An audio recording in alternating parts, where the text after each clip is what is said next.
بسم اللہ الرحمن الرحیم اللہم صلی علی سیدنا و نبینا و مولانا محمد وآلہ وصحبہ اجمعین۔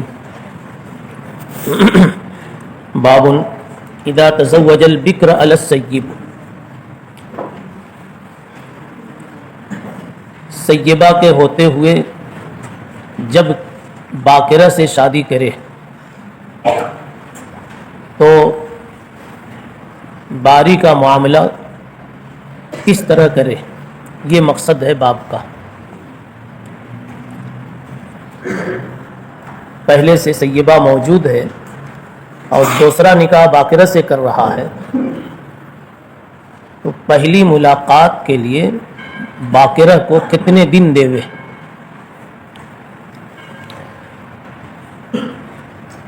حدیث جو آ رہی ہے اس سے معلوم ہوتا ہے کہ ابتدائی مرحلے میں باکرہ کو 7 دن دے گا، اس کے ساتھ 7 دن قیام کرے گا، اس کے بعد پھر باری لگے گی۔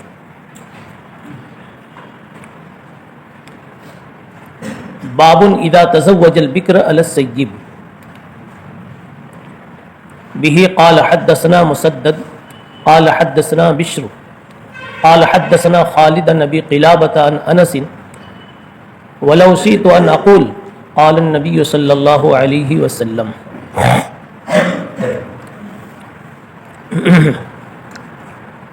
نبی پاک صلی اللہ علیہ وسلم نے ارشاد فرمایا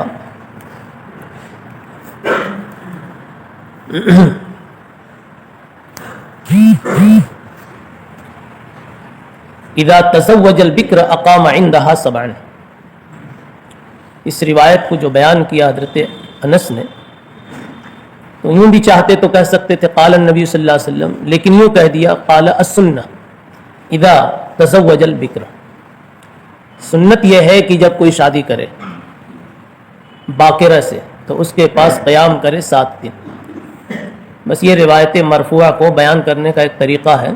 میں چاہوں تو ایسے بھی کہہ دوں، چاہوں تو ایسے کہہ دوں، چاہوں یہ کہہ دوں کہ قال النبی صلی اللہ علیہ وسلم، اور چاہوں تو یوں کہوں السنۃ کذا و کذا۔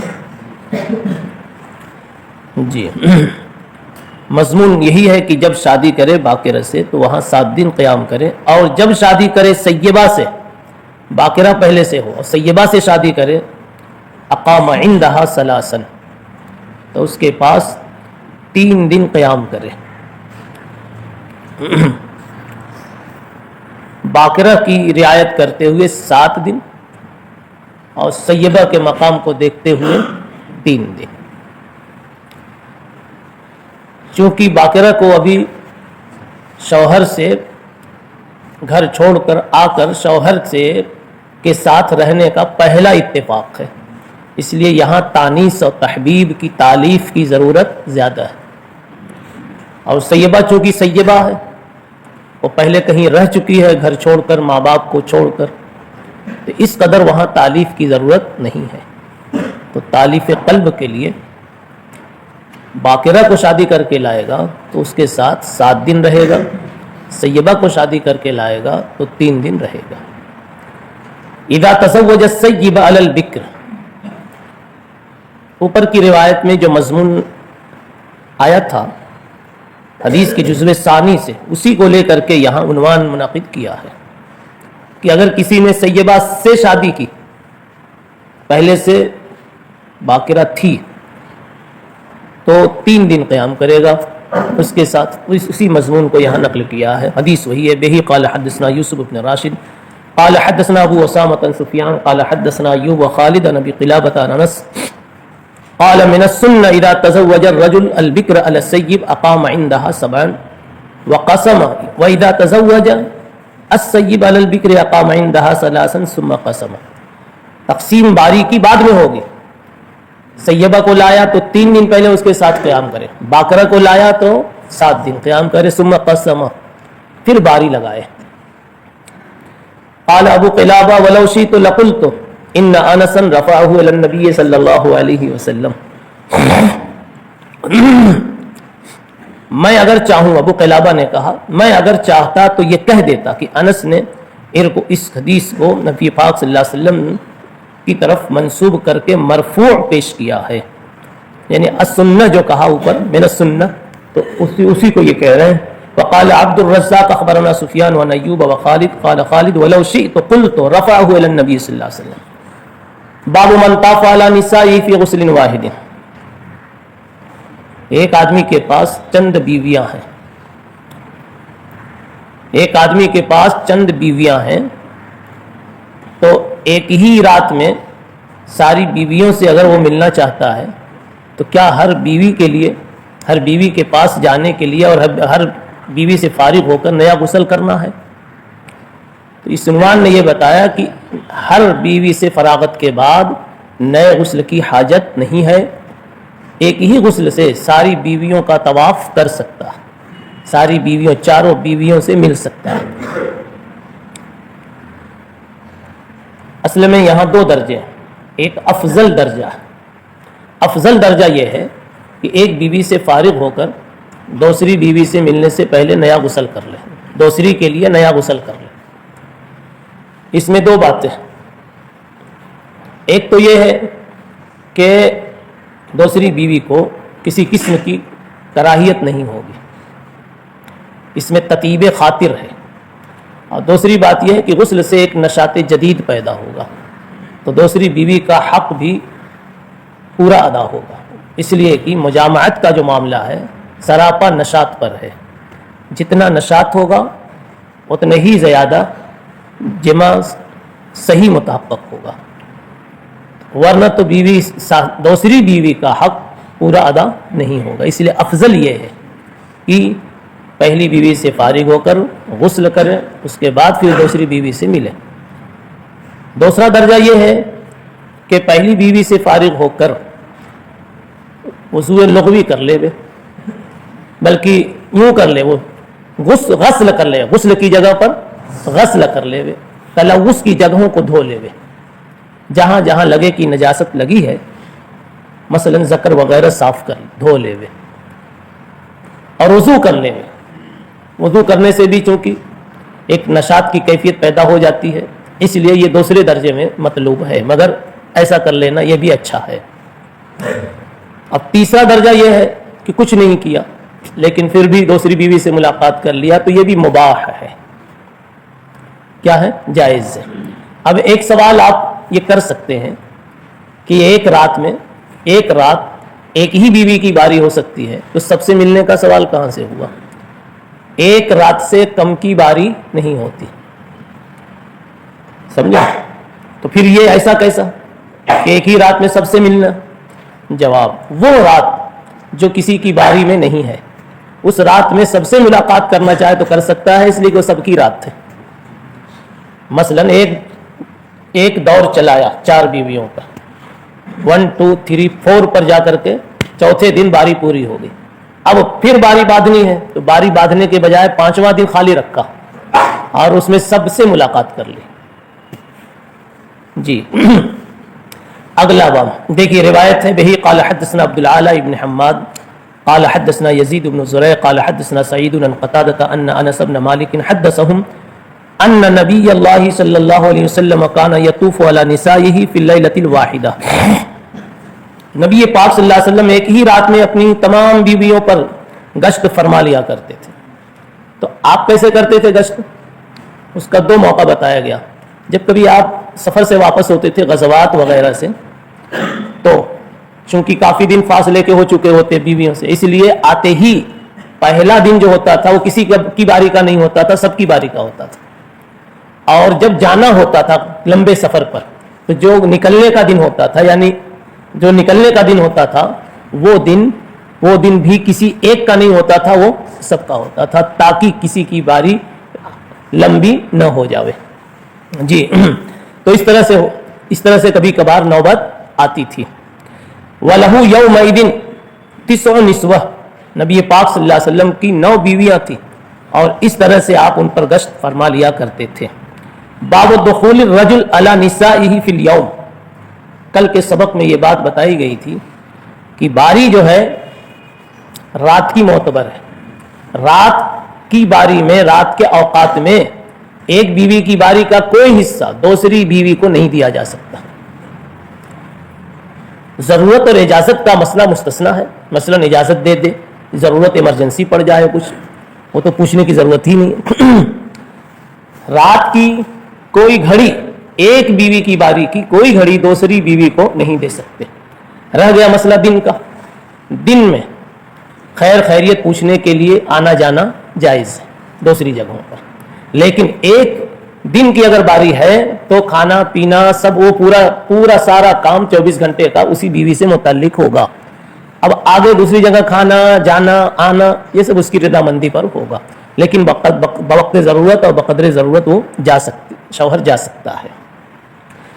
اسی لیے جناب رسول اللہ صلی اللہ علیہ وسلم عصر کے بعد ازواج مطہرات کے ہاں جایا کرتے تھے, سب کے ہاں خیریت پوچھنے کے لیے, مساج پرسی کے لیے.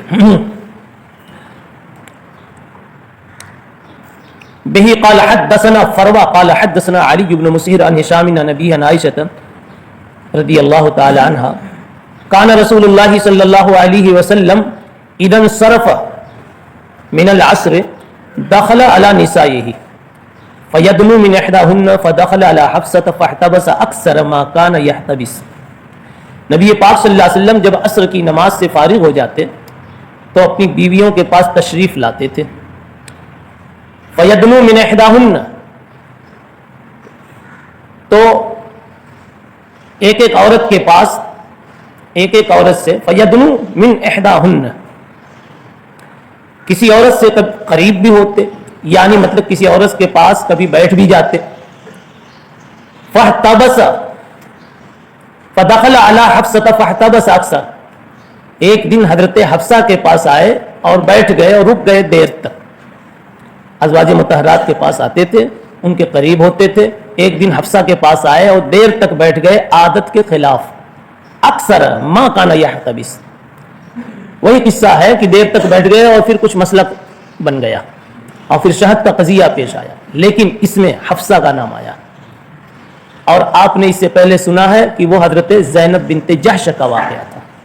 اور تو اب محدثین نے دو طرح کی باتیں کی ہیں. بعضوں نے زینب بنت جحش کے واقعے کو ترجیح دی ہے اور اسے مرجوع قرار دیا کہ یہ صحیح نہیں ہے, یہ راوی کی بھول ہے. اور بعض لوگوں نے کہا ممکن ہے دو واقعہ ہوا ہو, اس طرح کی توجیحات کی ہیں. باب اذا استأذن الرجل نساءه في ان يمرض في بيت بعضهن فأذن له. اس بات کا حاصل یہ ہے کہ اگر شوہر بیمار ہو جائے تو وہ اپنی چند بیویوں میں سے کسی ایک کے مکان میں بیماری کے زمانے میں رہنے کی دوسرے بیویوں سے اجازت لے لے. اگر وہ اجازت دے دیں تو اس کا کسی ایک جگہ قیام کرنا جائز ہے. بیماری کے زمانے میں شوہر کسی ایک بیوی کے گھر رہنا چاہتا ہے, اس کی اپنی مصلحت ہے, تو وہ دوسری بیویوں سے اجازت لے کر کے کسی ایک جگہ قیام کر سکتا ہے. جیسا کہ حضرت عائشہ رضی اللہ تعالی عنہ کے ہاں آخر عمر میں آخری بیماری میں رسول اللہ صلی اللہ علیہ وسلم نے دوسری ازواج سے اجازت لے کر کے قیام فرمایا تھا. وہی روایت آ رہی ہے. بہی قال حدثنا اسماعیل قال حدثني سلیمان بن بلال قال هشام بن عروة قال اخبرني هشام بن عروة اخبرني ابي عن عائشة ان رسول الله صلى الله عليه وسلم كان يسأل في مرضه الذي مات فيه. حضرت عائشہ رضی اللہ تعالی عنہ ارشاد فرماتی ہیں کہ نبی پاک صلی اللہ علیہ وسلم برابر پوچھتے تھے اس مرض میں جس مرض میں آپ کا انتقال ہوا کہ این انا غدن. آپ جب مرض الوفات میں تھے تو روزانہ پوچھتے تھے, بار بار پوچھتے تھے این انا غدن, کل میں کہاں رہوں گا, کل میری کہاں باری ہے, کل میری کہاں باری ہے. این انا غدن یرید یوم عائشہ, اشارہ یہ تھا کہ عائشہ کے یہاں کب رہوں گا, اس لیے کہ آپ کو اللہ کی طرف سے شاید یہ بتلا دیا گیا تھا کہ آپ کا شاید انتقال عائشہ کی باری میں, عائشہ کے حجرے میں ہونے والا, یہ معلوم تھا. تو اس اعتبار سے آپ کو فأذن له, جی فأذن له ازواجہ, آپ کی ازواج مطہرات نے اجازت دے دی مراد سمجھ کر کے.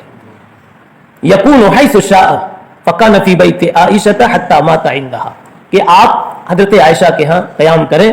چنانچہ آپ نے عائشہ کے مکان میں حجرے میں قیام فرمایا یہاں تک کہ وہیں آپ کا انتقال ہوا. قالت عائشہ, اب عائشہ ایک بات فخر کی کہتی ہے, فمات فی اليوم الذی کان یدور علی فیہ فی بیتی فقبضہ اللہ وان رأسہ لبین نحری والسحری وخالتہ ریقہ ریقی. کہتی ہے عائشہ کہ پھر آپ صلی اللہ علیہ وسلم کا انتقال ہوا میری باری کے دن میں. فی الیوم الذی کان یدور علی فی بیتی, میری باری کے دن میں میرے گھر میں انتقال ہوا. فقبضہ اللہ, یعنی جب وہ دن آیا تو اللہ نے آپ کو وفات دی. اور وفات دی تو کیسے دی؟ وفات, وہ ترجمہ تو مات سے ہو گیا, فقبضہ اللہ سے کہہ رہے ہیں وفات دی تو کیسی دی؟ عائشہ فرماتی ہیں وَإِنَّ رَأْسَهُ, آپ کا سر مبارک میرے سینے اور حلق کے بیچ تھا. میرے سینے اور حلق کے, یعنی یوں سمجھو کہ میری گود میں تھا. آپ کا سر مبارک میری گود میں تھا اور آپ کا لعاب مبارک میرے لعاب سے مل گیا تھا. اس میں کیا بتایا؟ اس میں اصل میں یہ ہے کہ جب وفات کا وقت نبی پاک صلی اللہ علیہ وسلم کا قریب ہوا تو عبد الرحمن ابن ابی بکر, حضرت عائشہ کے بھائی, وہ مسواک لے کر آئے. تو مسواک دیکھ کر آپ صلی اللہ علیہ وسلم ادھر نظر لگائے ہوئے تھے. تو حضرت عائشہ نے پوچھا مسواک چاہیے؟ آپ نے اشارہ کیا تو دیا. پھر اشارہ کیا کہ اس کو نرم کر دو, تو عائشہ نے اس کو اپنے دانتوں سے نرم کیا. اب نرم کر کے پھر نبی پاک صلی اللہ علیہ وسلم کو دیا. تو وہی کہہ رہی ہیں کہ مسواک میں میرا لعاب گیا اور پھر وہ نبی پاک صلی اللہ علیہ وسلم کے منہ میں مسواک گئی تو نبی پاک صلی اللہ علیہ وسلم کا انتقال ہوا اس وقت جبکہ میرا لعاب نبی کے لعاب مبارک سے مل گیا. سبحان اللہ و بحمدہ, سبحان اللہ.